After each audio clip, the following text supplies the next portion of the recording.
Well, thanks for joining us tonight. I have just a general outline in my head of some things I'd like to talk about, but our previous discussions have really um, concerned quite a lot an aspect of Pawnee removal that I think is really important, and I've spent a lot of time trying to sort things out. I don't know how successfully, but in my mind, every human society goes through processes of social change of one kind or another, and often this does involve the kinds of processes that I think are dominant in Pawnee land right now today, and that is the process of population dispersion, diaspora, however you would want to term that. Really, what I'm talking about here are the stories that we've already touched on. How parts of our family wound up in New Mexico at different points, in Alaska, in Colorado, in Tulsa, even. And so these are a typical kind of thing that happens worldwide to every society. People move around, groups move around. Sometimes large segments of populations move to different locations. And so, what I'm saying here is that in Pawnee land, Pawnee removal is not an unusual thing to happen to a society. And in fact, in Pawnee history, I've spent a lot of time trying to sort out different kinds of removals that have happened. In Pawnee tradition, there are stories about, in really ancient times, migrations across the plains. And in my mind, some of these stories concern population movements that happened in ancient times from northeastern New Mexico and southeastern Colorado, and populations that lived in that region and moved into the plains maybe about 700, 800 years ago. Pawnee traditions have stories about this group moving into the plains, and so I've looked at these stories over time and tried to sort them out. And this is my best estimation of what some of those stories are talking about. Movements of populations. Arikara history is really focused on stories about moving up what I call the mysterious river. There are different terms for this river. I think this translation is a good translation of the Pawnee word Waroksti, and this is the name for what's called the Missouri River today. So Arikara traditions, one of these origin stories starts off in a place called the Blue Mountains, and they move out into the plains from the Blue Mountains. This is an ancient name for the Rocky Mountains, those distant rocks, as we say in Pawnee land. And then these stories go to the mysterious river, and the mysterious river. And in Pawnee traditions, there's a group that moved northward at different times to the northern parts of Pawnee land. And there's also a story that's relevant to part of our family lineage. My father He was named after Walter Keyes. Walter Keyes was the son of James Keyes. James Keyes was the son of Bear Chief. Bear Chief was the son of Spotted Horse. Bear Chief talked about his father's birth in the area of St. Louis.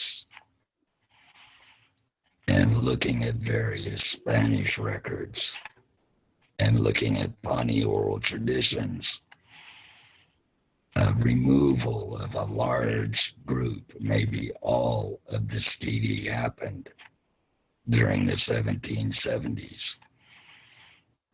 They moved to southern Oklahoma, to the Red River, and they lived there for a few years.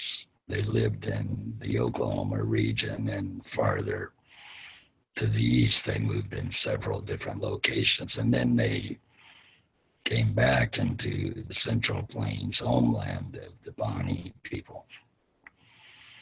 And on their way back, some of those people went to St. Louis, which was a new city.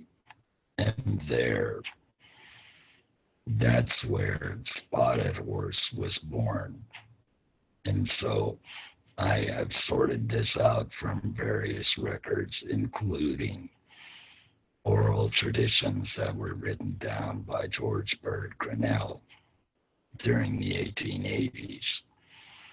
And so the removal of groups is not an unusual thing to happen.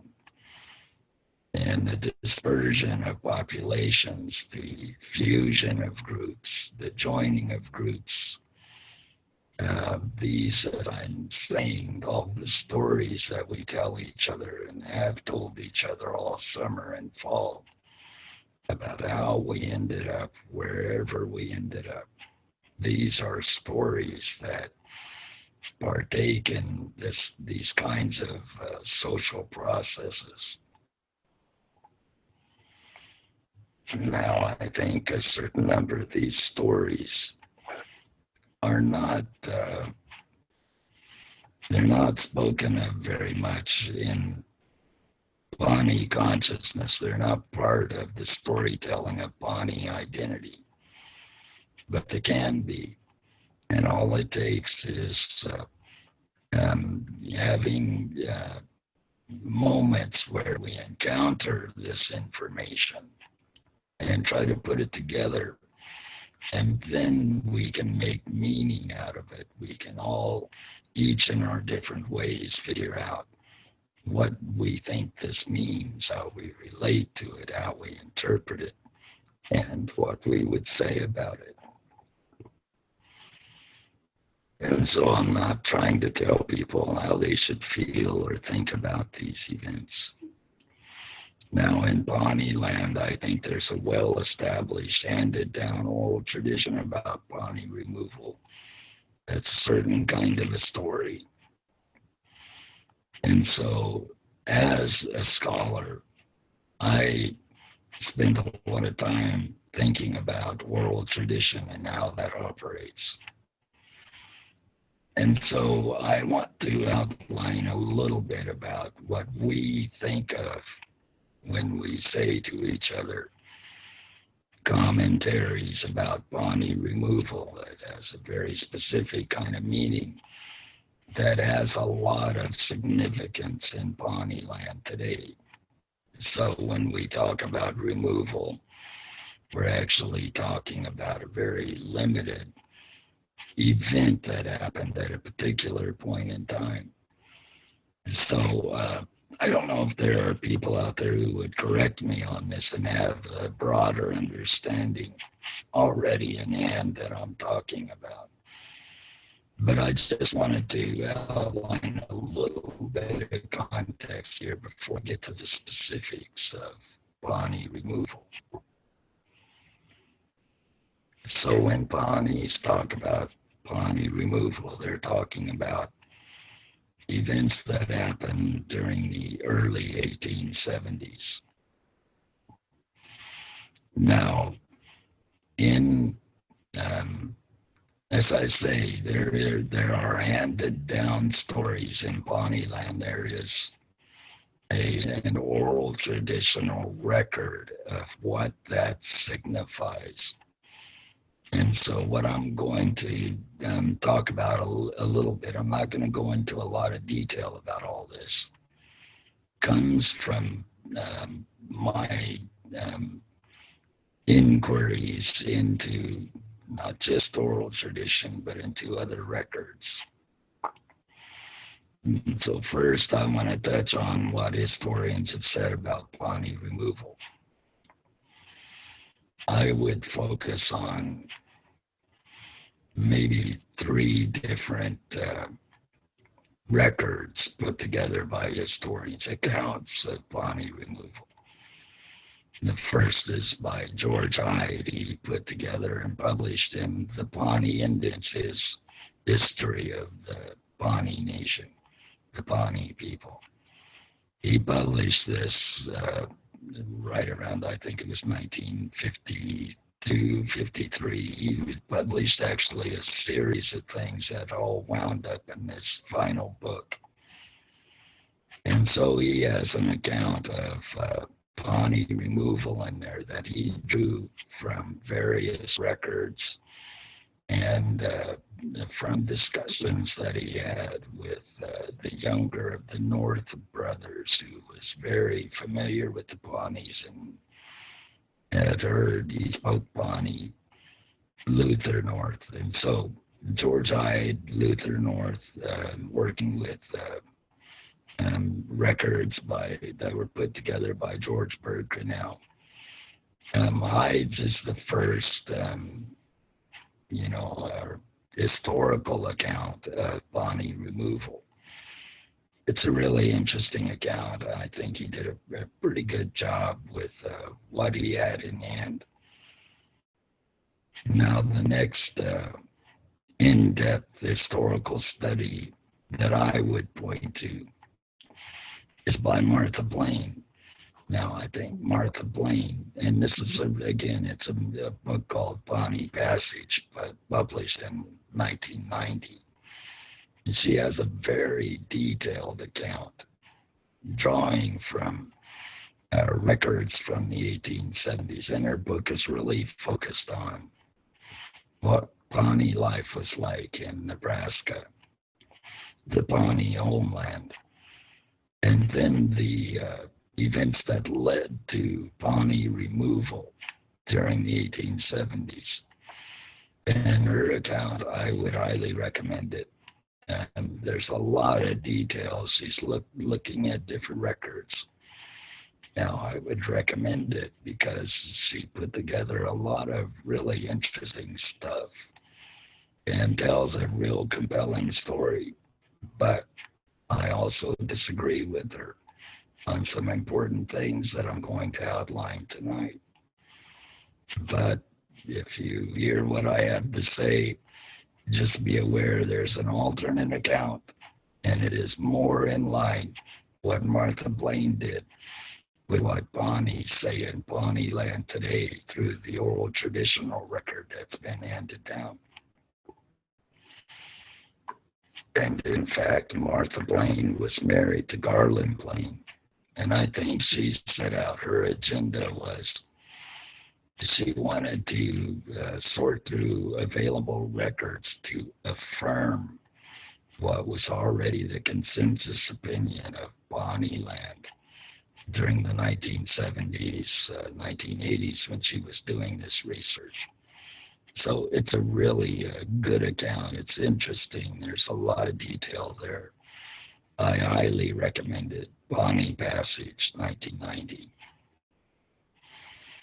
David Wishart, he's a geography at the University of Nebraska, and published a book called Ensuing Sadness. This is about the Pawnees and other neighboring groups in the Nebraska homeland. And it talks about events that lead up to Pawnee removal as well as other removals. So this book follows just a few years after Martha Blaine's book, and he has a slightly different emphasis, so the storytelling overlaps, but it's not quite the same. And what his viewpoint is, it's more in line with my thinking. It's a little bit more in line with it.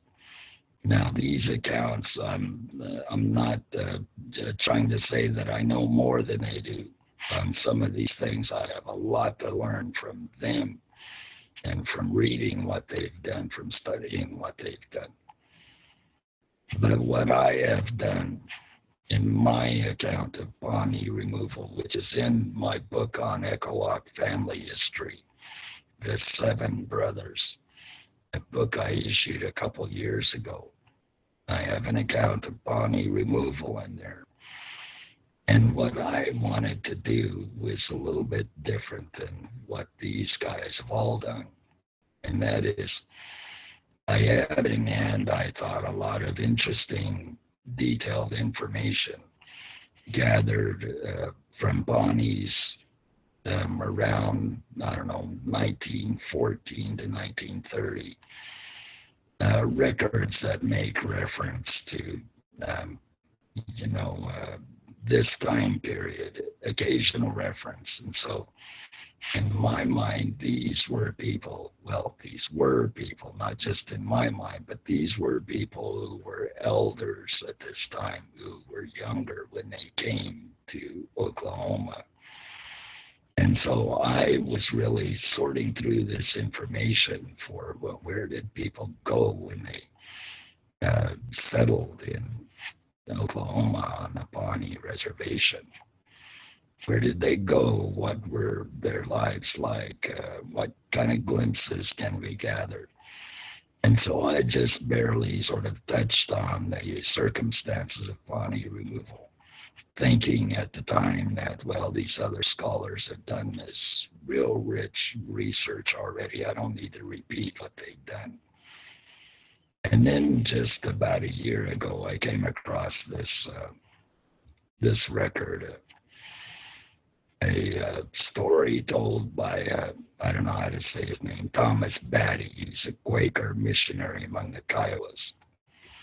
His memoir, he writes in his January memoir, January of 1873, one day, 45 Pawnees showed up there in the Kiowa community. They showed up, and he describes what happened. They had these negotiations. The Pawnees have their weapons. They throw their weapons on the ground. And they talk to the Kiowas, and they tell the Kiowas, we're thinking about removing down here. We want to set aside our wars of the past, and we want to know what you think about Pawnees coming down here. Now, this is in January 1873. This is a group of Pawnee rebels. These are not the traditional hereditary governing leaders of the Pawnee Confederation. Now, George Bird Grinnell, in his book published in 1889, Pawnee Hero Stories, he lays out his understanding of what these guys were doing. And so this is a consensus viewpoint in Pawnee land among all the Pawnees that Grinnell interviewed. Now, the problem here is that Grinnell wasn't very specific about who said what, but this seems to be, as near as I can tell, the first record of what Pawnees in Pawnee land were saying and thinking about Pawnee removal during the 1880s, only, 12, 15 years after it happened. So I regard this as a pretty authoritative record of what happened. So here's what the story says. During the winter of 1872-1873, three Pawnee men got together. Now their names are given as a lone chief, Kit Cocky, Frank White, and a Chawi, although I'm not sure about that because there were two men who had that name. One was a Kit Cocky, one was a Chawi. But the record says Frank White, the Chawi. And another man, his name was Big Spotted Horse. These three men had been spending time in the south, in the southern plains. Big Spotted Horse had come down to live for a period of time, I think maybe a year or so. And these guys were a part of what we know today as the Wichita Visitation. And so they would go down there and spend time with the Wichitas, and they would do things, and they had this perspective on what was going on in the homeland versus what was going on in the southern plains.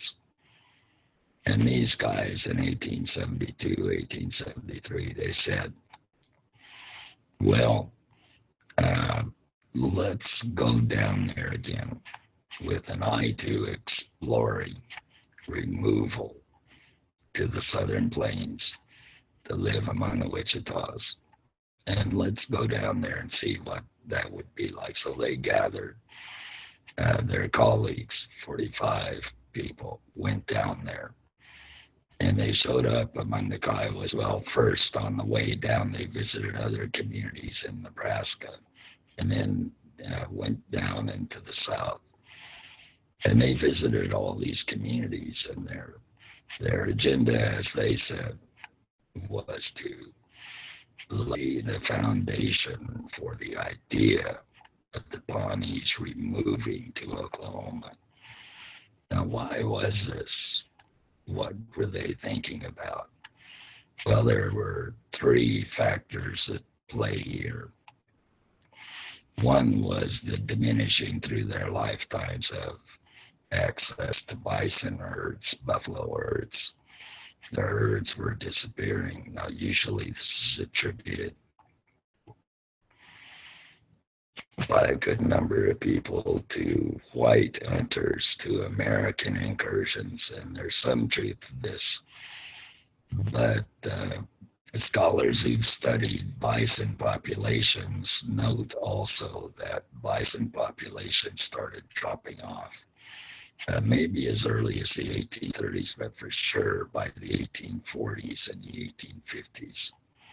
And this is because of the entrance of other communities, the Sioux Empire and all of their allies, entering into around in sort of an encirclement of Pawnee land and doing very aggressive hunting. And all of these groups entering into these bison, buffalo hunting grounds had an impact on the ability of the herds to maintain the populations, and population levels started falling. And so this is well before there were American hunters of any kind.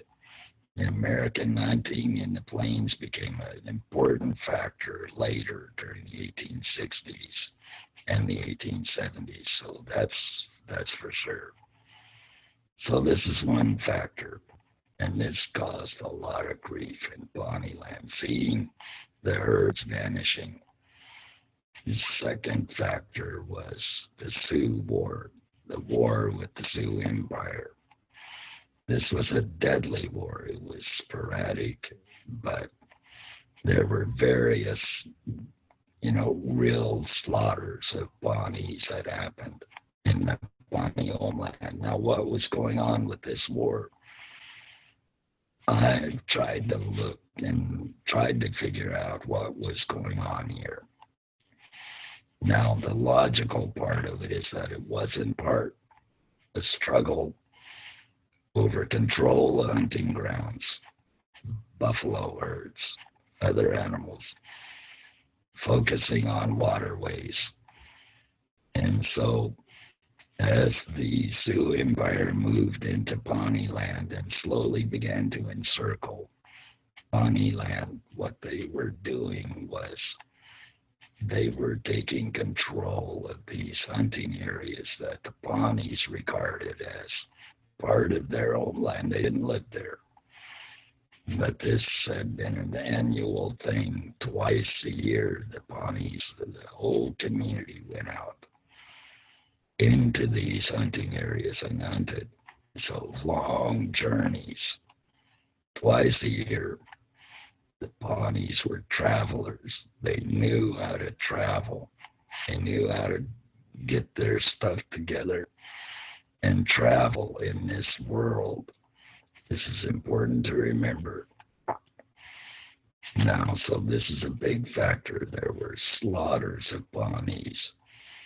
There were harassments of Pawnees. Pawnee hunting became very, very sporadic, and in some years, battle after battle. Pawnees unable to hunt in some years, especially during the 1850s. So this is going on. The third factor is the appearance of American settlers. And so as American settlement occurred along the mysterious river, along the Flat River, along the adjacent regions to the main residential areas of Pawnee land, has had an impact on the Pawnees that it was a mixed bag. The Pawnees intermarried with Americans.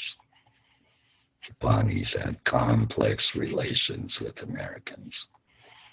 But there were also moments of conflict, of confrontation.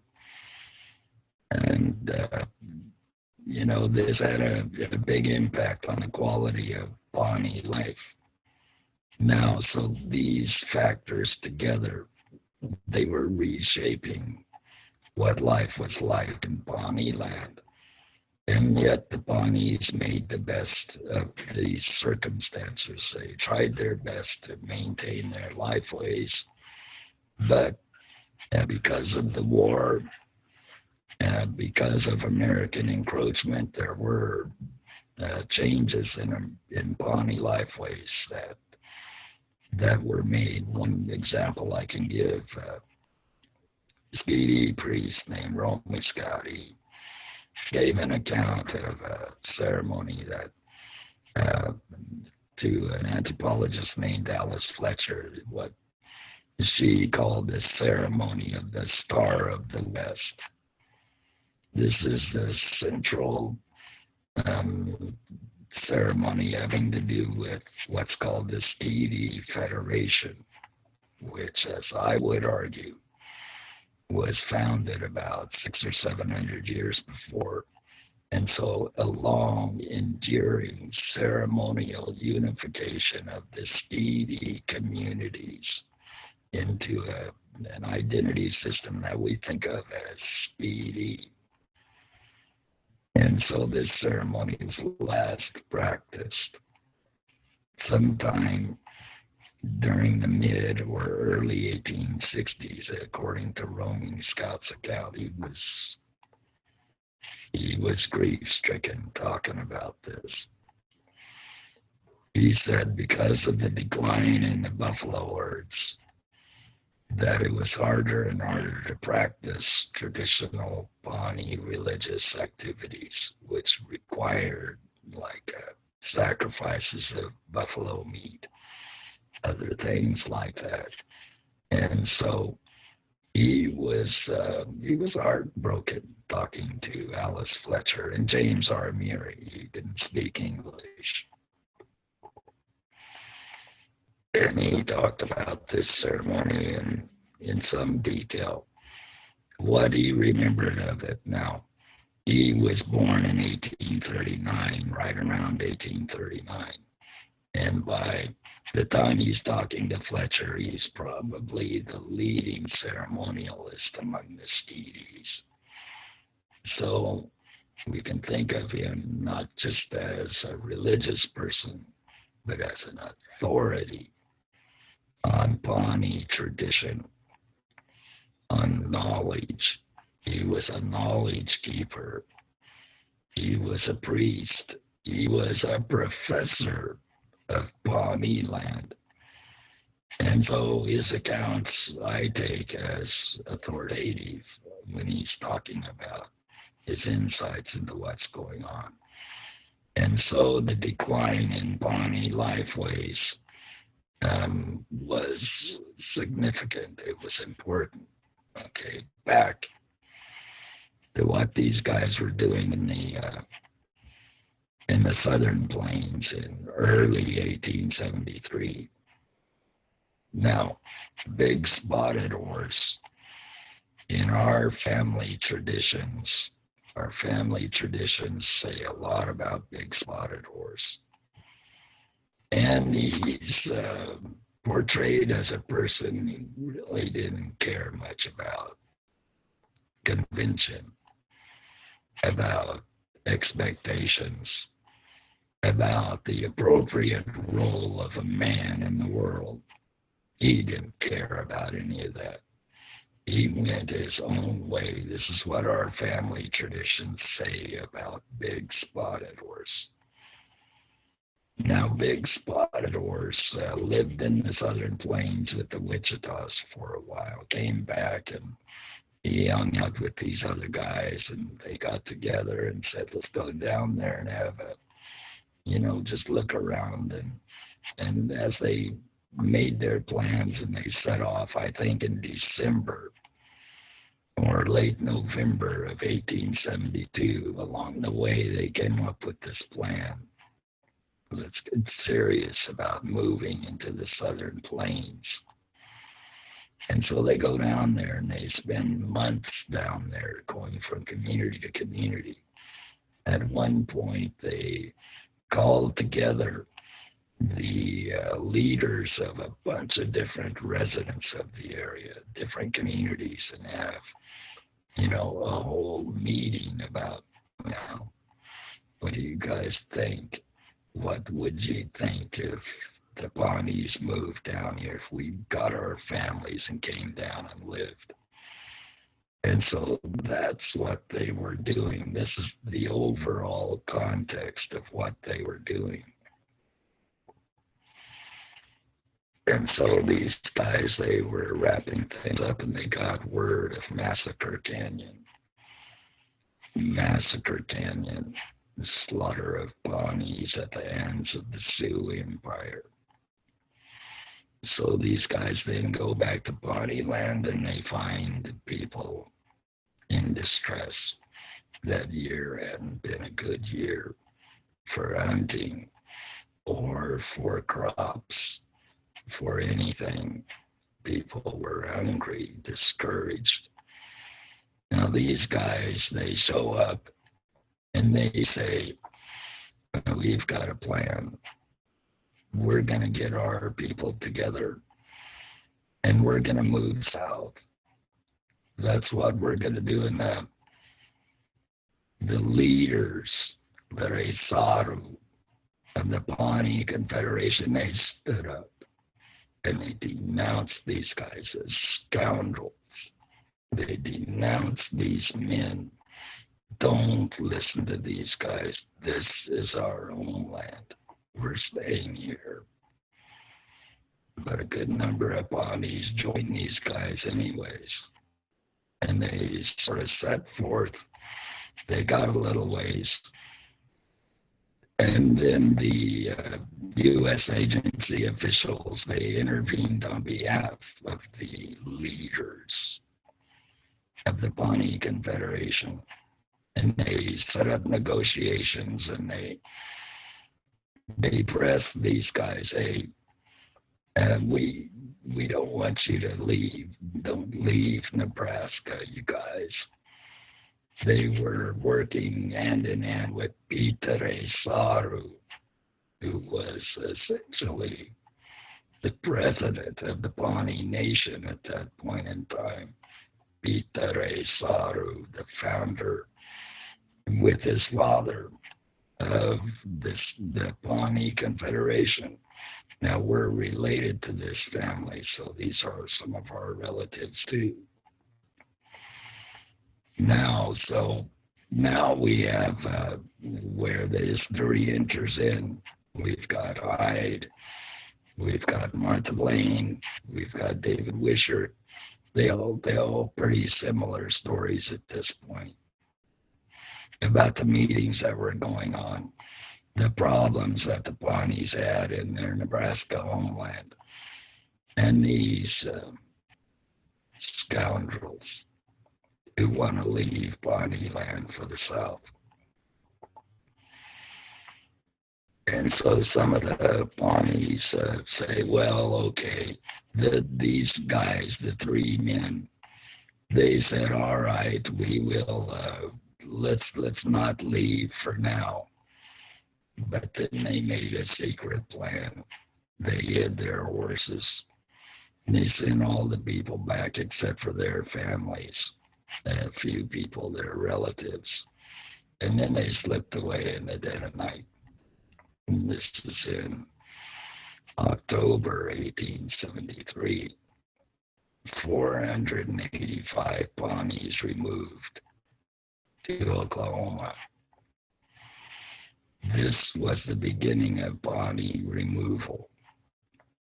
Now, the Pawnee community leaders, this Stevie, did not want to leave the homeland.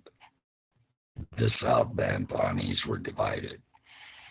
A lot of Kitcockies wanted to move south. Now, I don't know about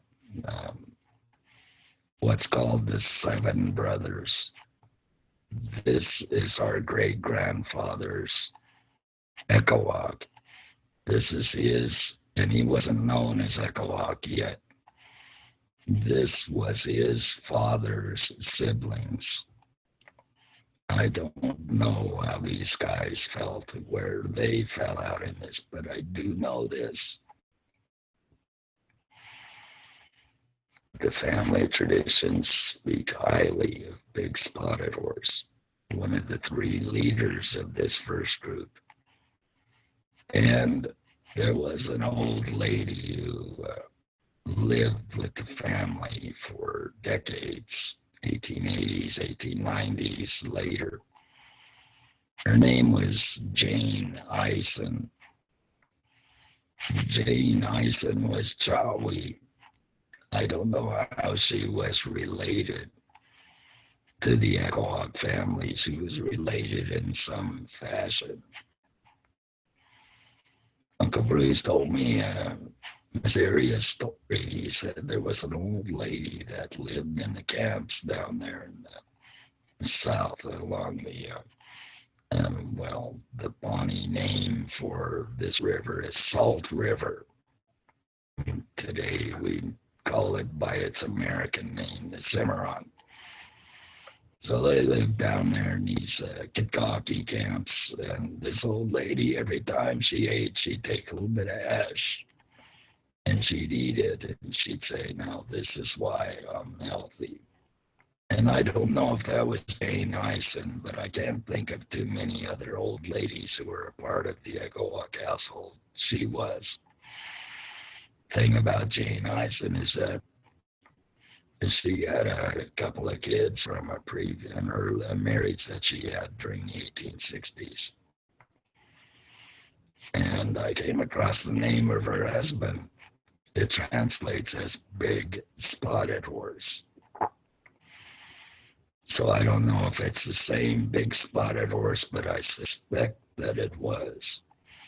Because in Echo Hawk family oral traditions, there's an account of the murder of Big Spotted Horse that is not in the history books. It made its way into Mark Vanderloop's book on the Pawnee Scouts because I told him about it and I insisted that this is what happened. And I found a record of it, an article that was published in 1882. Describing the killing of Big Spotted Horse in Kansas.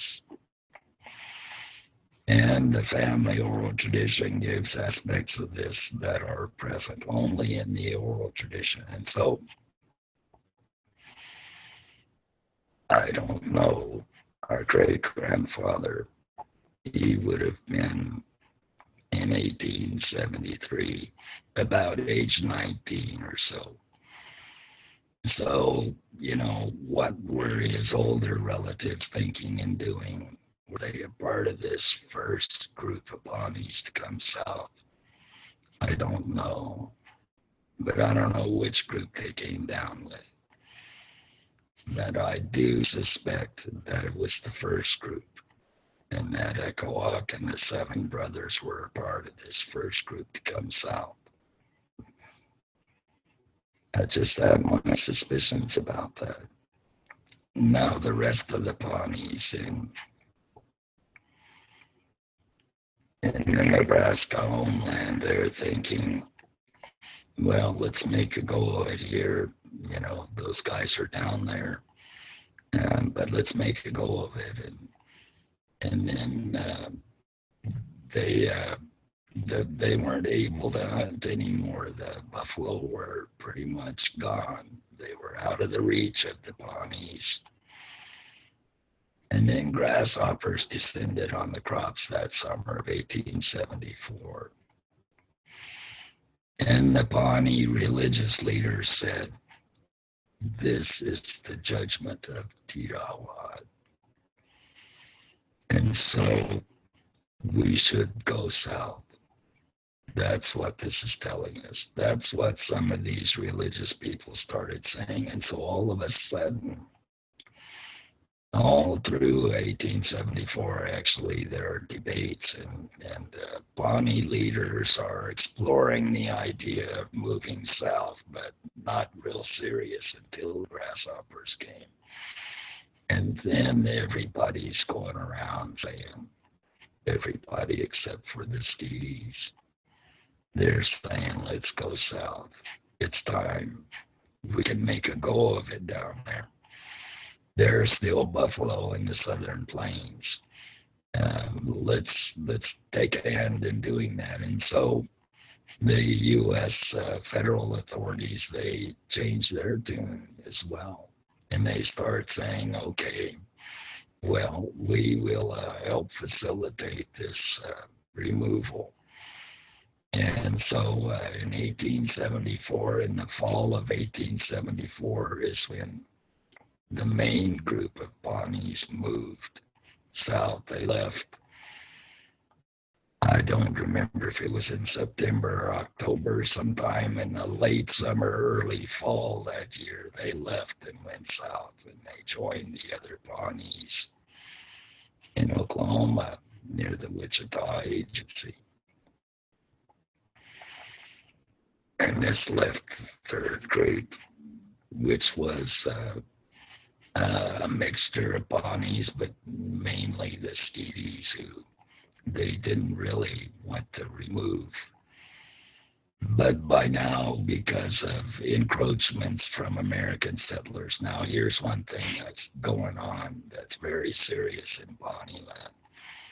The American settlers, one of the things that the Pawnees really wrestled with and tried to stop was the theft of Pawnee timber on the Pawnee Reservation. Now, when we go to Nebraska nowadays, you look along the waterways, there's lots of trees, there's trees everywhere, but back at this point in time, trees were a real resource and not as widespread. Just along the waterways, trees were valuable. They provided food for horses. They provided building materials for Pawnee houses. And they provided wood for fires and all kinds of uses for wood. And wood was valuable. And when the Pawnees founded their reservation in 1859, they deliberately included some pretty well wooded areas. American settlers were driving their wagons in and taking this wood as they saw fit. Now, the U.S. Agents, officials, they tried to put a stop to that, working with the Pawnee leaders. They tried to set up a Pawnee police force of, I think they were some former Pawnee scouts or were people in that general class, and they would patrol the reservation. But they were unable to stop the thefts. And then some kind of a court decision in 1874 really made it seem like to the settlers, hey, we're not going to be held accountable. Let's drive our wagons over there and take as much wood as we want this year. So this is a factor too. So in 1874, the main group of Pawnees leaves, and the Skeeties are there for another year. And in the fall of 1875, they too depart. And the person who is put in charge of this last group, I don't know if technically he was in charge, but he was the facilitator, he was an interpreter, he in the traditions, he was like the point person who organized things, probably on behalf of, the Skeetie leaders who were there. Baptiste Bayhill. There's a fascinating story that I heard from Grandma Keys about this. And Grandma Keys told me this story while I was driving her from Wichita down to Pawnee. And I said, oh, Grandma, hey, wait, let me turn on my tape recorder. Could you retell that story again? So I turned on my tape recorder. And then she really stumbled around, got real self-conscious, and she did the best she could, telling me this story about Baptiste Bayhill and the Kitsahutuks, a tale of Pawnee removal. And now, Baptiste Bayhill, he died in, I think it was 1898 or so. Now, he told this story in his life. This story went to Emmett Pearson. Emmett Pearson is a Skeetie, a member of the Lone Chief family, I think. I think the Lone Chief family. Emmett Pearson told this story to others. And it was told to a young woman named Susan Coons. And Susan Coons was an old lady in the 1980s. And Aunt Georgette took me to go see Susan Coons and Esther Escott, her younger relative, I think, a niece. And so I said, I'm looking into things having to do with Pawnee history, and I just wanted to visit. And Esther Escott said, and Susan Coons, she said, well, I guess I could tell the Bayhill story. And then Esther said, how about if we just play Roger this tape recording we made? And it turns out that Esther had interviewed Susan Coons in 1973 with the tape recorder going, and she told a marvelous story, a lot of detail. And so I asked Esther, well, could you send me a copy of that tape? And she did, and I transcribed it. And, when I wrote down this story, I made a few changes here and there. Because translating from the spoken word to the written word, you have to decide, where do you put punctuation?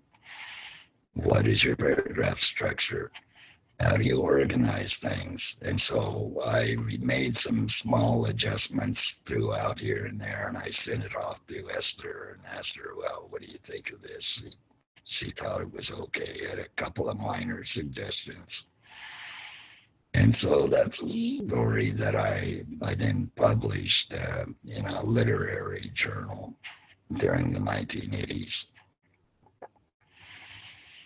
And it's available on my website. And Walter used it for his book. He took that story and he rewrote it himself. And that's what's in his book, one of the main stories he tells about Pawnee Removal.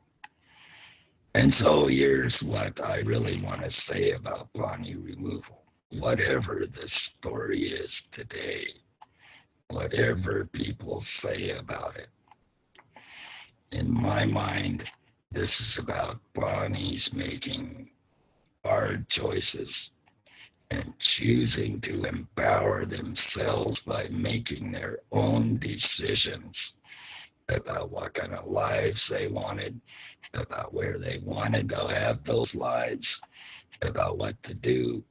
They empowered themselves and made decisions, and they removed from Nebraska to Oklahoma. And that's the story I would tell about Pawnee Removal. And if you hear what I have to say, and you look at what Martha Blaine says, you'll see she tells a different kind of story, one in which the Pawnees were forced to remove, and that it was a trail of tears. And this is widely told in Pawnee land.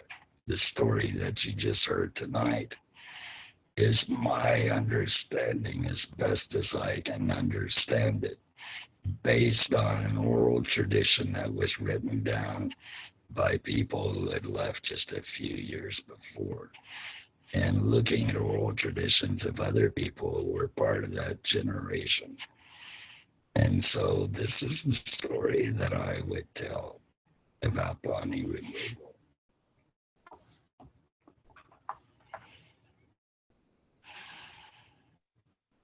Thank you, Roger. Thanks for going all through that for us. Appreciate it.